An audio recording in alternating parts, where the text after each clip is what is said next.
Welcome to the Tech Talks Daily Podcast, where you can learn and be inspired by real-world examples of how technology is transforming businesses and reshaping industries in a language everyone can understand. Here is your host, Neil C. Hughes.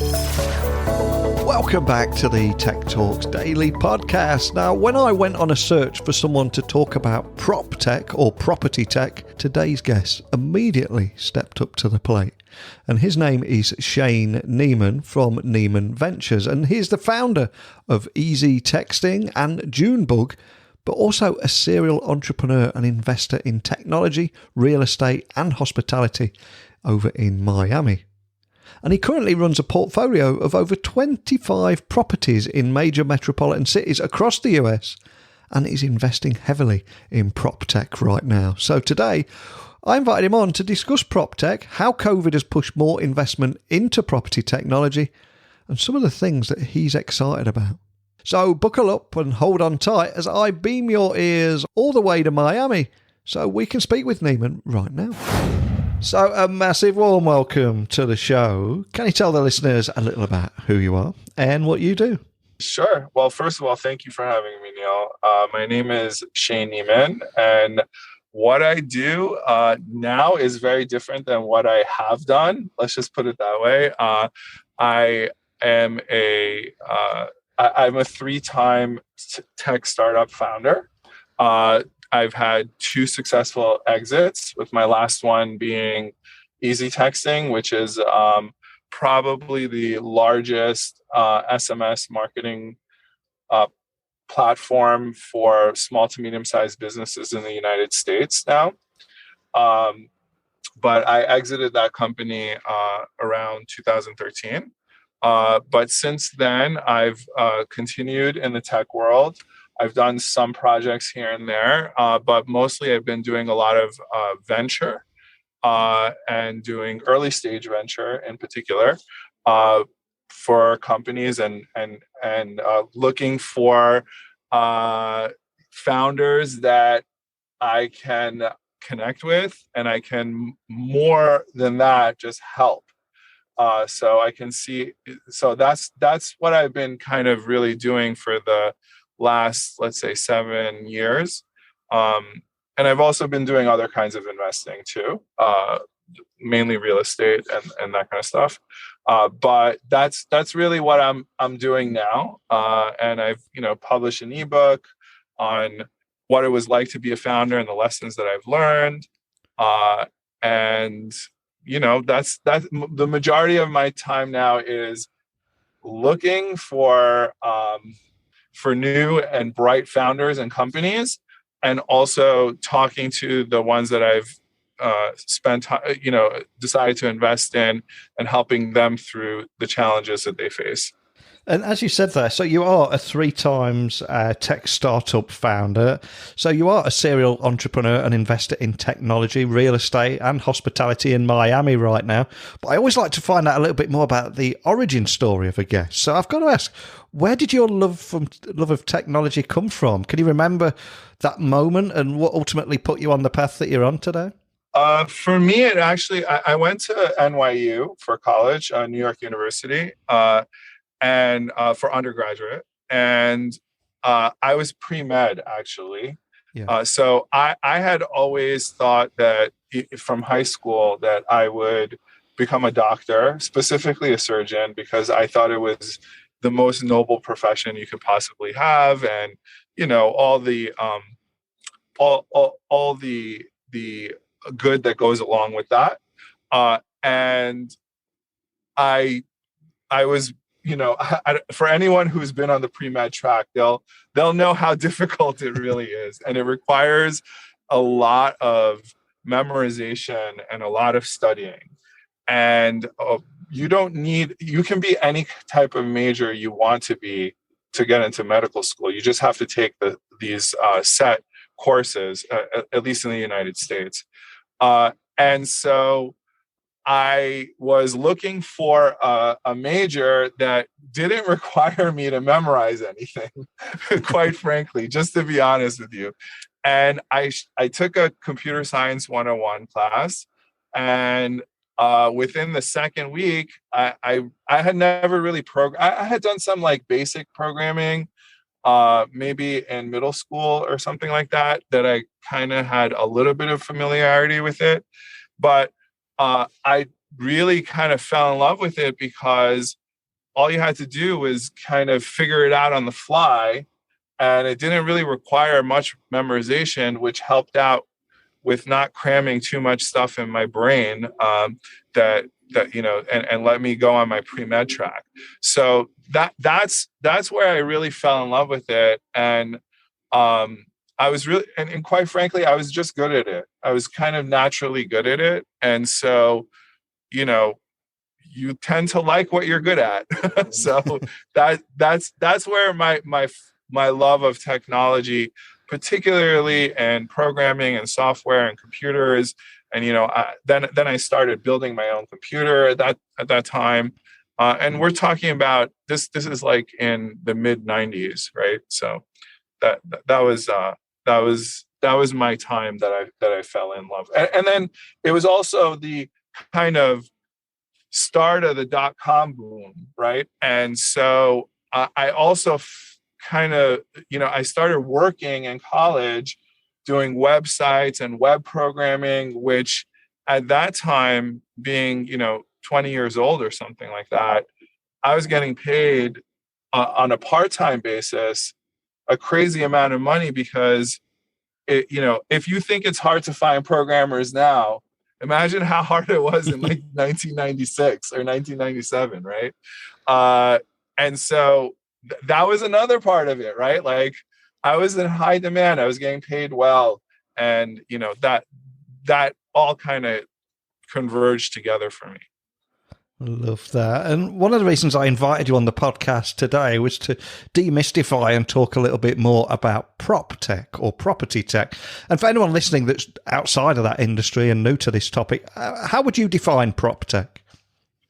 Well, I think it's really, it's any kind of application of technology that meshes with the real estate industry. Let's just put it that way, or has to do with the real estate industry. And that could be software, it could be hardware. And I've seen a lot of different great ideas, especially now with blockchain technology. There's a lot of ways to kind of take these I know that real estate in the UK is really arcane. And I think that real estate in the United States is a vestige of that, right? Because of the colonialized by the British, right? So a lot of the law is probably the same, and it's this like whole, just buying and selling real estate in itself is a very arcane process that requires, it's a multi-step, multi-vendor, expensive, time-consuming process. So I've seen a lot of prop tech focus on that aspect of stuff. And then there's the obvious stuff where, there's 3D printing of houses, right? And that kind of thing, right?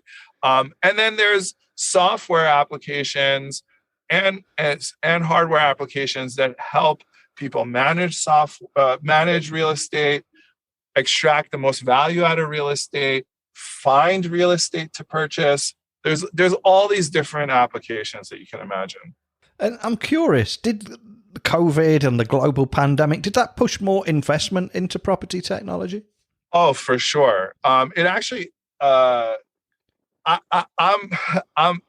tell you a kind of story about a particular company that I'm invested in that might kind of shed light on that. Yeah. Is that I about 2 years ago, I seeded a company called ResiDesk, and the company has unified communications technology for property managers and owners that own multifamily units, which is like apartments, right, for rent.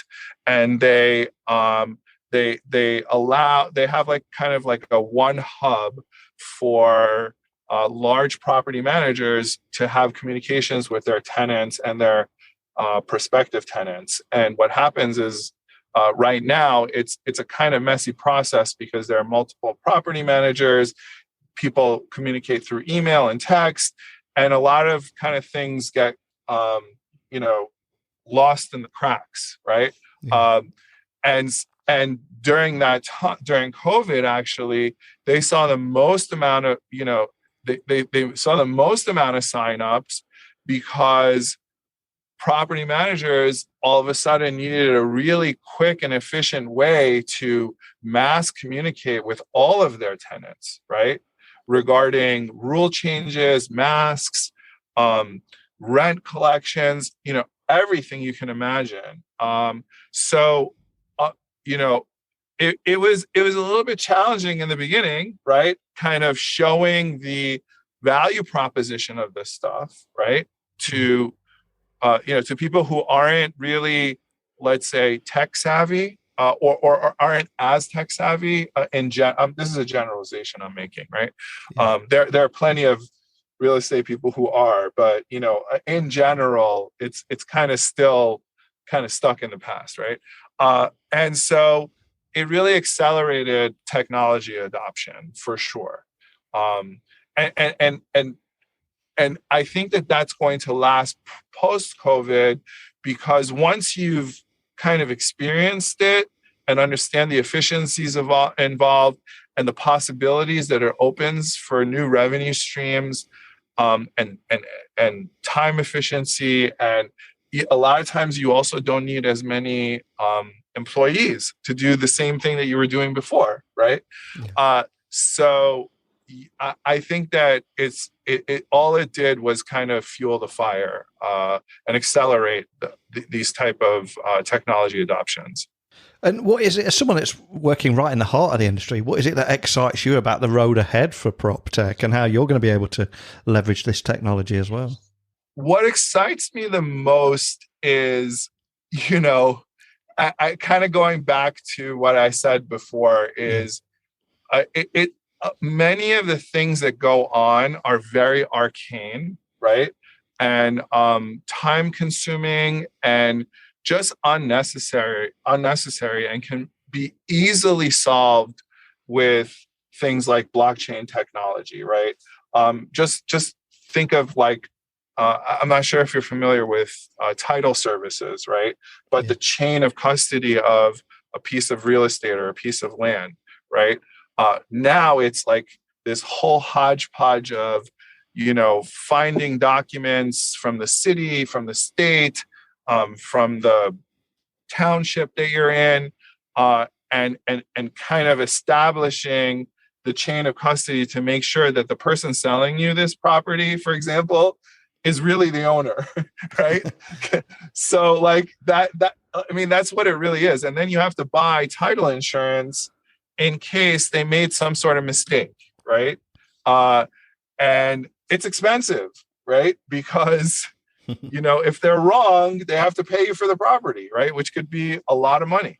And so I'm looking forward to the day that you can kind of like buy real estate or do real estate transactions in an e-commerce type situation where you just kind of click a couple of things, and boom, you're the owner. How great would that be, right? That's what I'm really looking forward to. And I think that will unlock a lot of value. It will democratize real estate even more. And so a lot more people can be real estate owners in that respect. And as for yourselves and Neman Ventures, what's your big focus there at the moment? Is there anything you can share about what's keeping you busy right now? Really, I think the most exciting,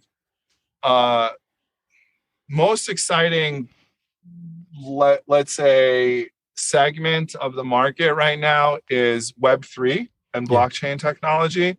I know I've said that several times now, but I do feel like that's the big innovation, not just in real estate, let's just say, right? It's all across the board, right? I think this is a 1995 moment where it's not going to be apparent right now exactly how this technology is going to change everything, but there are some glimpses of it, right? And decentralization, I mean, just, in my mind, would I want to use like a Facebook or a Twitter that's on a decentralized blockchain where I know what the rules are and they're immutable, right? So Facebook or Twitter can't just kick me off arbitrarily, right? On those systems, because it's programmatic, and you can't really change it unless everyone comes to a consensus, right? That or whatever, however the blockchain is set up. So that has like really big implications, and I think that you kind of think Microsoft, Facebook, Amazon, Google, all these guys are the incumbents now, but who disrupts the incumbents? Who disrupts the disruptors, right? I probably think it's a decentralized solution that will eventually do that. Who and what and exactly how it's going to happen, that's a matter of debate. and who knows? But that's my guess. That's what's going to happen. And if we do have any startup founder listening anywhere in the world, especially in the world of PropTech, and maybe they've even got a decentralized PropTech solution, how do they get on your radar? And are there any tips that you can offer? It's actually pretty simple. For me, I have a LinkedIn page or my website. There's a way to email me through there, connect through LinkedIn. I respond to almost everybody who reaches out to me. Even if it is to just tell them that I'm not interested, which happens a lot, but that's probably the easiest way to kind of get in touch with me. And quite frankly, I think that pretty much any other VC that you reach out to will at least look at your message, and if you have something really truly innovative or great, they will kind of respond to you. I mean, that's their job, right? That's what they're looking for. So like, I don't get annoyed when people text me, or when people message me about their startups. I mean, that's what I do, right? Like, I want that, right? So feel free to do it. And you never know, right? That's basically, but really, I think the best way, if you did want to approach someone, is if you have some sort of connection or a mutual connection, that always kind of makes it a little bit warmer, right? And makes it a little bit better. So if there's one piece of advice I can give you, is that if you can find a mutual connection between you and the VC, that warm intro does make a difference a little bit. And you did say a few moments ago, it feels a little bit like 1995, and I completely agree with you. I just hope we're not going to get those US Robotics 56K modems back. But no, but I think what is going to happen is there's going to be a bunch of these like startups in the Web3 field that are just pie in the sky kind of ideas that are going to get funded, and there's going to be a lot of busts for sure. And if we look back to that pre-Facebook, MySpace and Eventbrite era, looking back at your career, you founded JoonBug, which was a suite of software solutions that married all aspects of offline events world with the digital world. And you also spent 8 years building a company to 25 million plus in annual revenues and over 75 employees. So I've got to ask, you've been in the industry for a long time now. What are the biggest lessons that you've learned on that journey? Oh, that's a pretty deep and complicated question there, Neil. What have I learned? There's a bunch of cliche shit that I've learned, just to be honest with you.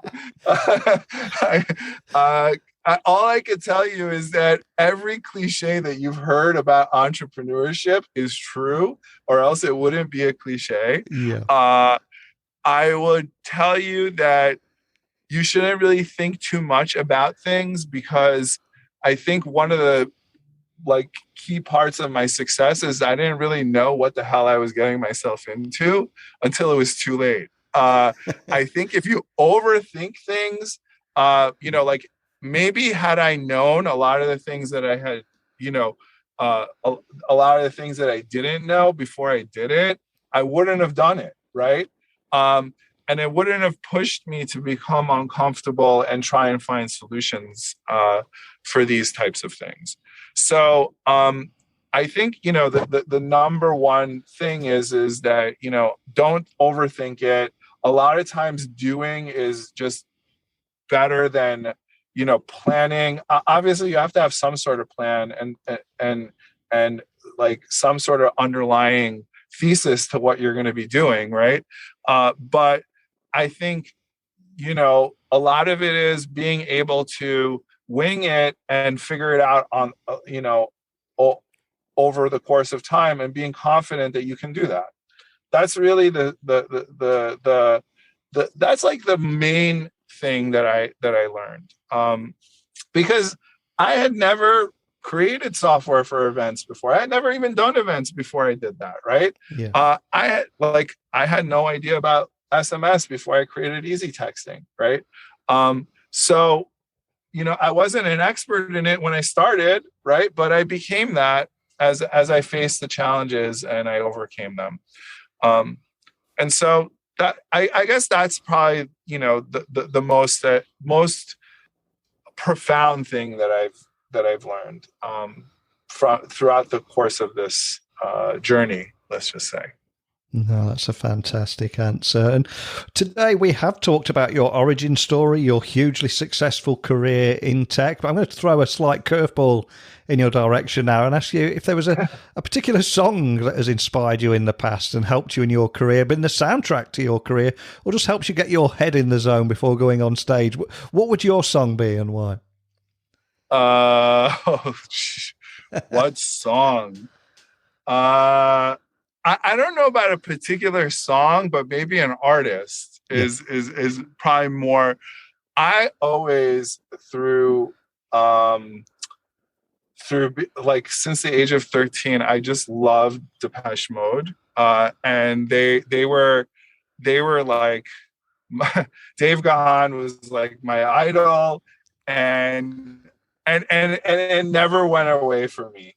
So for me, I can kind of listen to any and every Depeche Mode song, and I listen to it on repeat all the time.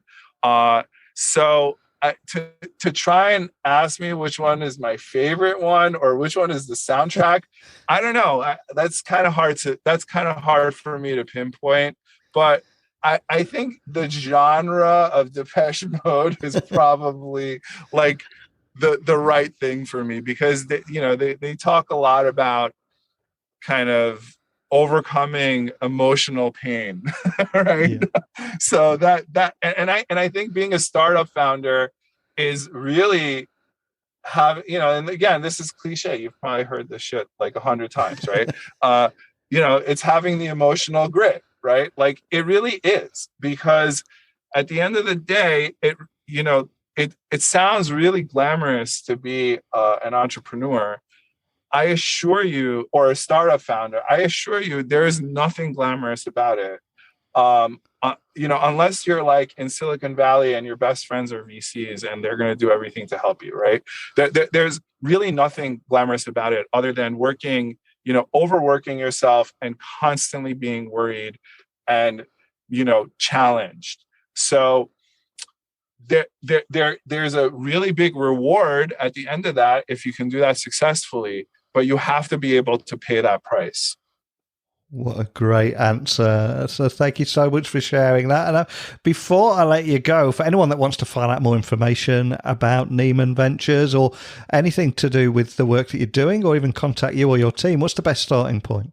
My website, which is shaneneman.com, or I'm on Instagram. I do a lot. I'm on social media a lot. So it's at Shane Neman, and it's also at Shane Neman on LinkedIn also. So either of those things work.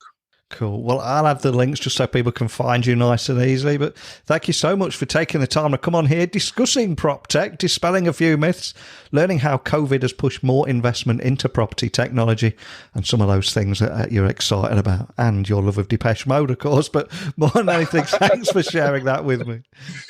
Okay, well, thank you for having me. This was awesome. I had a great time. Thank you. Shane has vast experience and expertise in businesses spanning many industries, from tech, telecommunications to real estate and hospitality. But what a great story. But it's property tech that he really brought to life today, and I cannot thank him enough for coming on here and sharing his story. But I'm curious, what about everyone listening out there? I'm sure you have a story to share too, right? Please share your opinions, insights, requests to come on here and have a chat with me by simply emailing me, techblogwriter@outlook.com, tweet me at Neil C. Hughes, and my website is techblogwriter.co.uk. So keep those messages coming in. A big thank you for listening, and until next time, don't be a stranger. Thank you for listening to the Tech Talks Daily Podcast with Neil C. Hughes. Remember, technology works best when it brings people together.